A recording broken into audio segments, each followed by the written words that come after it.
Good morning, good morning. Here we are, another day of no dieting. We are doing the broth test today. Now, yesterday when I had breakfast, I gained just under a pound after the broth. We expect that because it's fluid that hasn't even had a chance to get expelled from your system yet.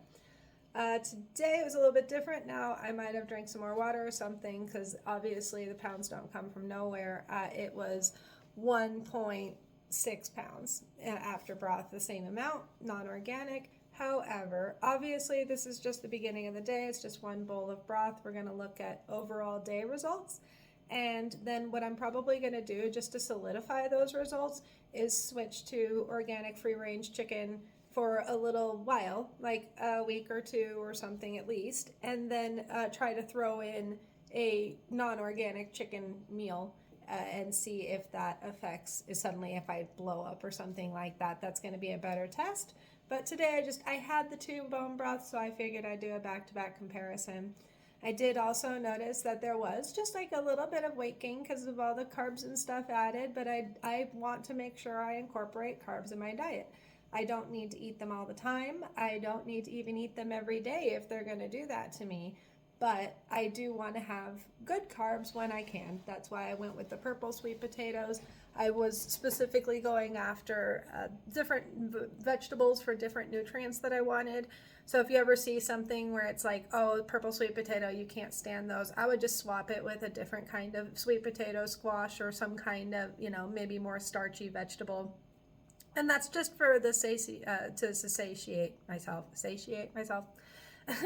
Otherwise, even just regular white potatoes, as long as you're not putting a bunch of stuff on them, they're actually highly satiating. And they will definitely not pack too many calories as long as you're not packing too many calories on them. So my potatoes and my vegetables had olive oil on them, which does increase the fat content. That's why people, I think, give eggs such a hard time. They're really not that bad for you if you boil them. They're about 7 to 13 grams more fat if you fry them. That's where you're getting your cholesterol and everything from, for the most part. I think that eggs, personally, I'm on the side that even the yolk is good for you. I understand that different people have different dietary needs. We have lactose intolerance. We have people who want to be vegan. If you wanted to do this, but you were just trying to go onto a healthier vegan lifestyle, you could still work with it. You probably would just be substituting things like beans and tofu and miso broths and things like that instead of using the collagen. You would use things like leafy greens to help boost collagen because you would not be eating animal collagen to make up for that. There's ways to do this. What I'm just trying to show is how to go into nodes and cycles gently so that you can explore your own body, your own diet, and discover exactly what works for you. Because there's no reason why you shouldn't be in absolute control over exactly what size you are.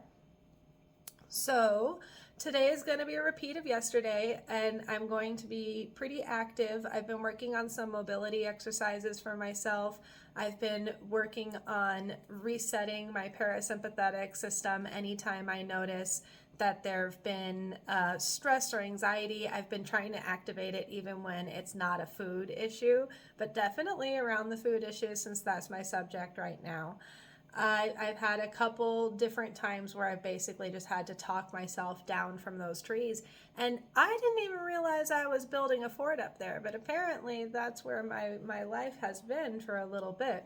So I'm just trying to focus on reversing that on a neurological level because I know that it's all my mindset. I know that when I was jogging yesterday, that I stopped at a certain part in my jog because I was used to stopping there. And I asked myself, I said, do you really need to stop here? You've been taking your creatine, you've been taking your protein, you've been jogging every day, you're not even out of breath. Like, why are you stopping, And so I picked back up and I went jogging farther down, and it was like I went twice as long. It was fantastic. I made a little video of it. I'm going to try seeing if I can gather more attention for this. I really don't see, because you can see these videos probably not going anywhere for me, but I like to pass the information on. I've also been doing some things more like fun running, and I like to do this just to keep things interesting. I generally try to chi run or chi walk because it's really good on your knees. what it basically is you're basically turning your feet into like almost a roadrunner mode where your knees never really raise up and your body like tilts with the curvature of whatever you're jogging on. It can get really complicated if you're on hills, but it's really fun. But I try to do a couple other things that help with my posture. I notice that certain movements, like when you do this and you're going back and forth, that can really help. And then I'm doing like these if I'm walking and stuff like that. But even when I'm jogging, sometimes I'll jog, and then do these little Mike Tyson punch drills. And those really help pump extra blood. They help get more energy flowing. They make it more fun. If I'm nimble enough on my feet, sometimes I'll go backwards and like walk up the hill or even jog a little bit backwards, gently, carefully, with caution, of course, and only to your level of skill. But I am noticing that I'm having more fun with my exercise. I'm still not quite getting the shape that I wanted. I don't know if you noticed I stood up, I'm used to having a bit more hourglass to me.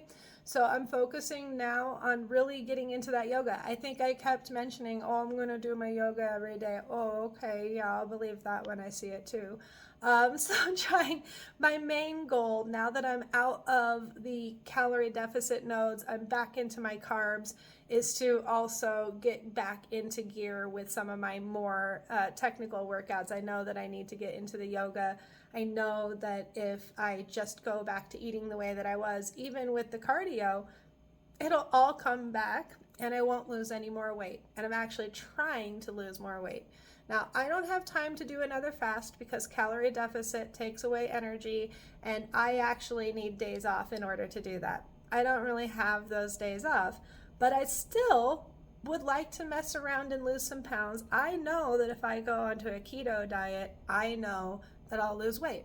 So at any given point, I'm probably going to slip back into a higher protein, much lower carb range and just try to focus on my mindful eating, my yoga, my cardio exercises, and just generally my mindset with food.